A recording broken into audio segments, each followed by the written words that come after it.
Karen HOA president tries to seize my wildlife sanctuary for a community playground. I've spent the last 15 years transforming my 5-acre property into a certified wildlife habitat, complete with protected wetlands, native plants, and a thriving ecosystem that serves as a refuge for local wildlife. It's been my passion project since inheriting the land from my grandfather, who taught me everything I know about conservation. The trouble started when our neighborhood got a new HOA president 6 months ago. I'll call her Karen, because of course that's her name. From day one, she made it clear she had big plans for our community. What I didn't realize was that those plans involved destroying my sanctuary. Now technically, my property isn't even part of their HOA. When the development was built around my land 20 years ago, my grandfather made sure our property remained independent.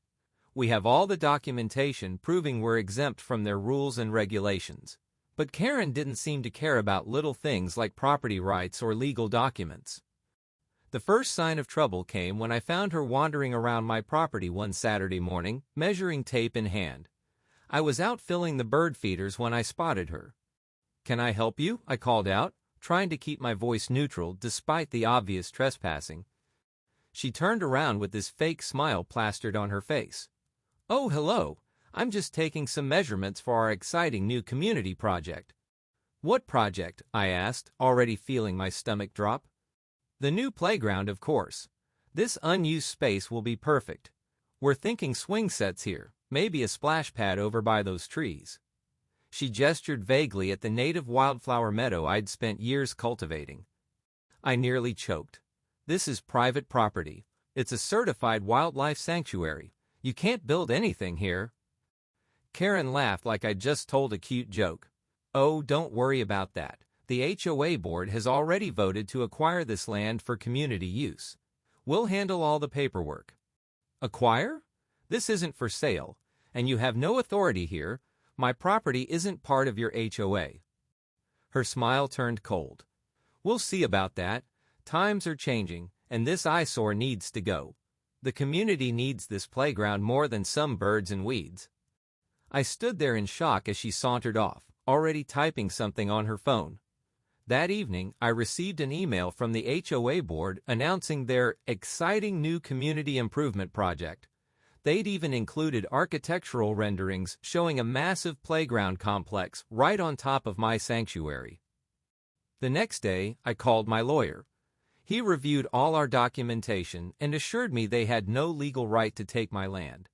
But he warned me that Karen seemed like the type to try anyway, so we needed to be prepared. I spent the next week gathering every piece of documentation I could find. The original property deed showing my ownership. Certification papers for the wildlife sanctuary status. Protected wetland designations from the EPA photos and records of all the endangered species that called my sanctuary home. Letters from local schools about their field trips to learn about conservation. Documentation of all the environmental grants and awards the sanctuary had received. I also reached out to every conservation and environmental group I'd worked with over the years. They were all horrified at the idea of destroying a thriving habitat for a playground. Just as I finished compiling everything, Karen made her next move. She called an emergency HOA meeting and tried to pass a resolution declaring my sanctuary a public nuisance that needed to be reclaimed for community use. She claimed it was attracting dangerous wildlife and creating hazardous conditions for the neighborhood. I attended that meeting, along with several environmental experts I'd invited. When Karen finished her presentation about how unsightly and dangerous my sanctuary was, I stood up. "I'd like to address some of these claims," I said, pulling out my documentation. "First, this property is not under HOA jurisdiction. I have the legal documents right here proving that. Second, this isn't just empty land. It's a certified wildlife sanctuary and protected wetland area. Destroying it would violate multiple federal environmental laws." One of the wildlife biologists I'd brought spoke up next, explaining the ecological importance of the sanctuary and the protected species that lived there. A representative from the local Audubon Society discussed the critical role it played in migratory bird patterns. Karen's face got redder and redder as more experts spoke. Finally, she exploded. "None of that matters," she shouted. "This is about community improvement. Who cares about some stupid birds when our children need a place to play?" "There are 3 other playgrounds within walking distance," I pointed out, including one that was just built last year. "Those are too small. We need something bigger, better, something to put our community on the map." "By destroying protected wetlands and endangering wildlife? That'll put you on the map all right, probably in federal court." Karen stormed out of the meeting, but I knew this wasn't over. Sure enough, the next morning I woke up to find surveying stakes all over my property. She'd hired a construction company to mark out where they planned to build, complete with notice of construction, signs posted everywhere.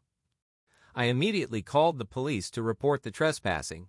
While I waited for them to arrive, I started pulling up the stakes and taking photos of everything. That's when Karen showed up with 2 guys from the construction company. "Stop that right now," she screeched. "You're interfering with official HOA business." "This is criminal trespassing," I replied calmly, still documenting everything with my phone. "And there's nothing official about it." "We have permits." She waved some papers in my face. I glanced at them and almost laughed. "These are permits for HOA common areas. This isn't HOA property. You're breaking multiple laws right now." The police arrived just as Karen was working herself into another tantrum. The officers reviewed my documentation and confirmed that the construction company had no right to be there. They made everyone leave and advised me to file for a restraining order. But Karen wasn't done yet. Later that week, she went to the city council meeting and tried to have my property forcibly annexed into the HOA through some obscure zoning law. She claimed my sanctuary was a health hazard and needed to be brought under HOA control for the public good. Fortunately, I'd gotten wind of her plan and was prepared. I brought my entire team of environmental experts, along with dozens of community members who supported the sanctuary. Local news stations even showed up after hearing about the controversy. When Karen finished her presentation about the dangers of my wildlife sanctuary, the city council seemed skeptical. One council member spoke up. "Ma'am, you're claiming this certified wildlife sanctuary is a health hazard, but do you have any evidence?" Karen shuffled through her papers. "Well, there are. Animals, wild animals, and standing water in those so-called wetlands. Think of the diseases." That's when I stepped up to the podium with my environmental impact report. Those wetlands are protected by federal law and serve as crucial habitat for endangered species. They're regularly monitored by state environmental agencies. I have all the documentation here. The wildlife biologist testified next about the sanctuary's role in local ecosystem preservation. Then came the elementary school science teacher who brought her classes there for nature education. One by one, people spoke about the sanctuary's value to the community. The final blow came when a real estate agent stood up. Actually, properties near certified wildlife sanctuaries typically increase in value. People pay premium prices to live near protected green spaces. Karen's face turned purple. She jumped up screaming, "This is ridiculous. Who cares about some stupid frogs and birds? Our children need somewhere to play." The council chairman banged his gavel. "Ma'am, please control yourself. Based on the evidence presented, we're denying your request for forced annexation. Furthermore, we're recommending an investigation into your HOA's attempts to seize private property."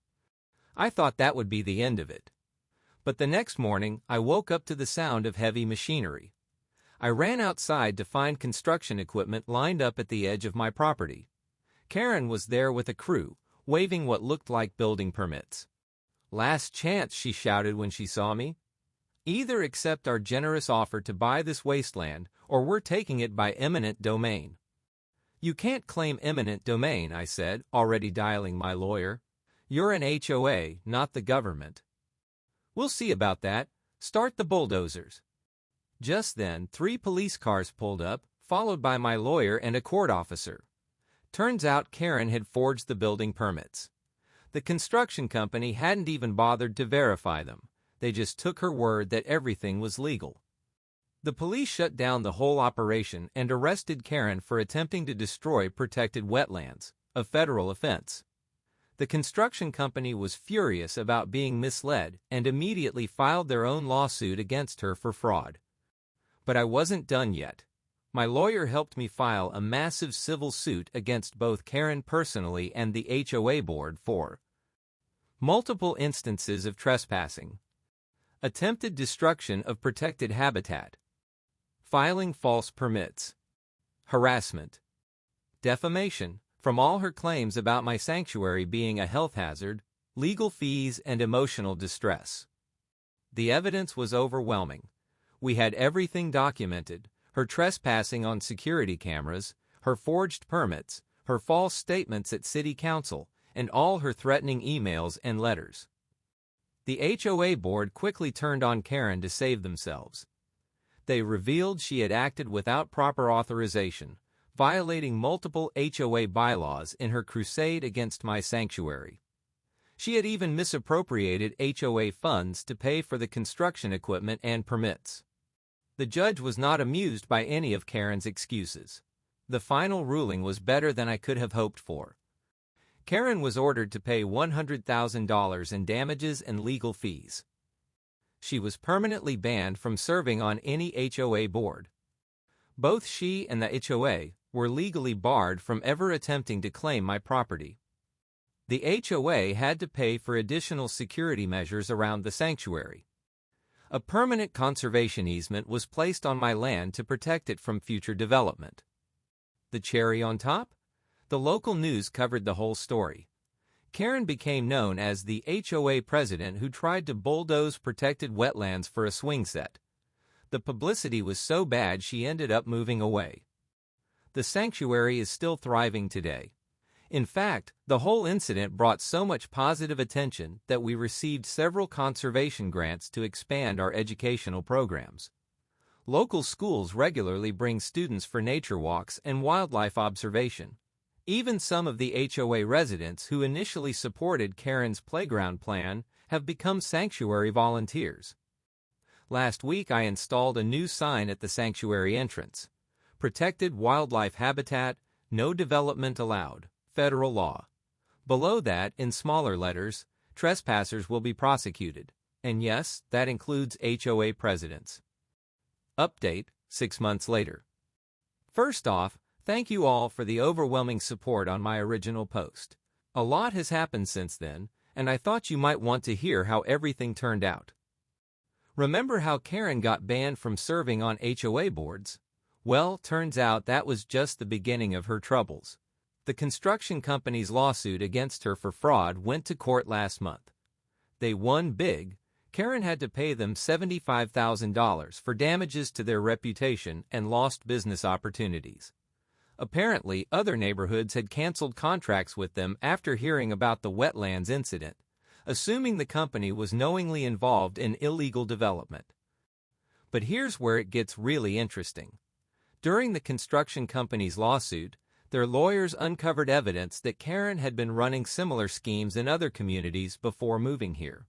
She had a pattern of trying to seize private property for community improvement projects that mysteriously always involved companies owned by her friends or family members.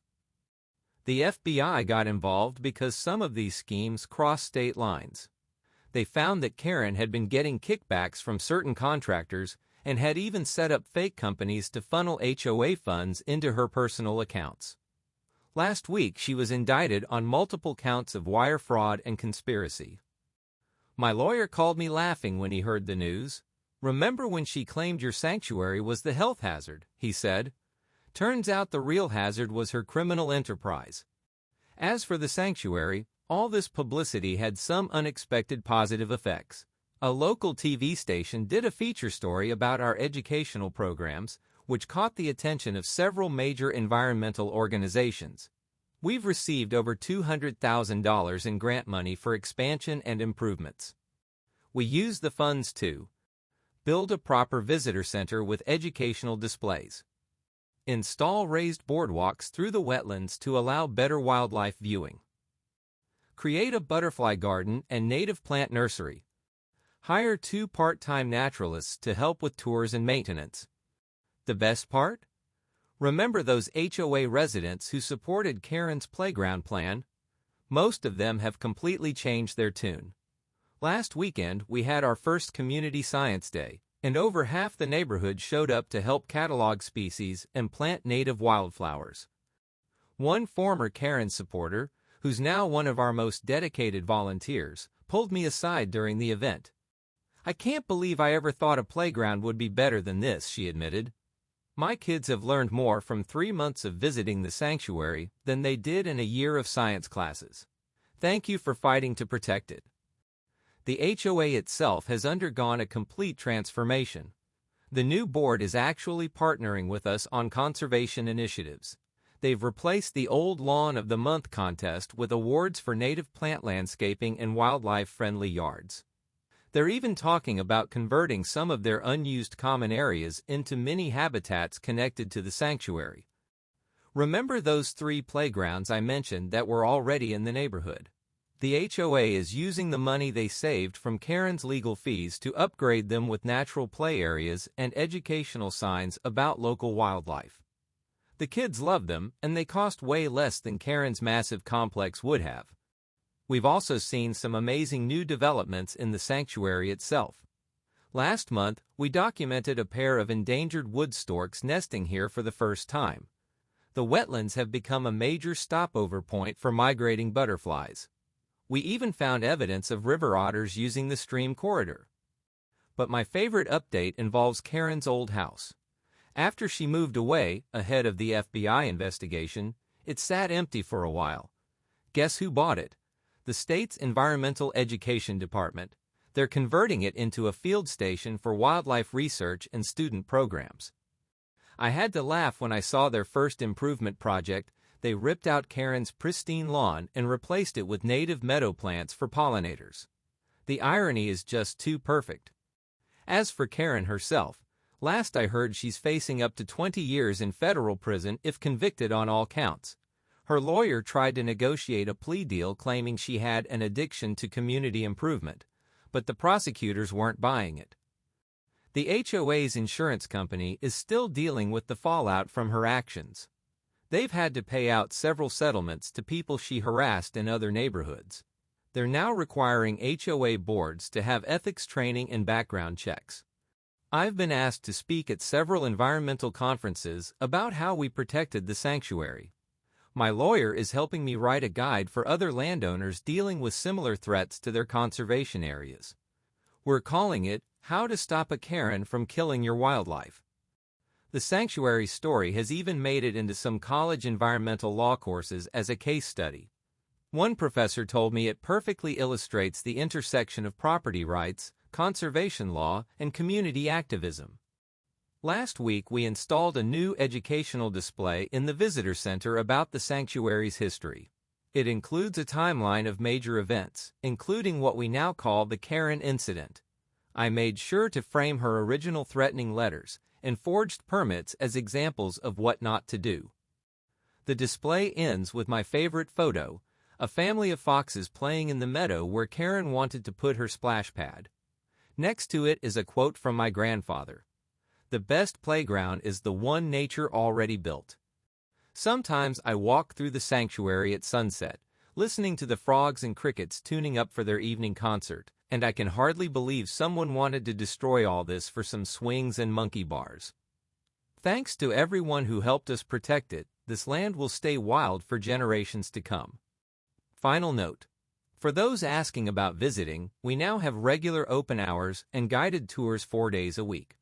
School groups get priority booking, but we welcome everyone who wants to learn about wildlife conservation. Just remember, no HOA presidents allowed without a police escort. Just kidding, mostly.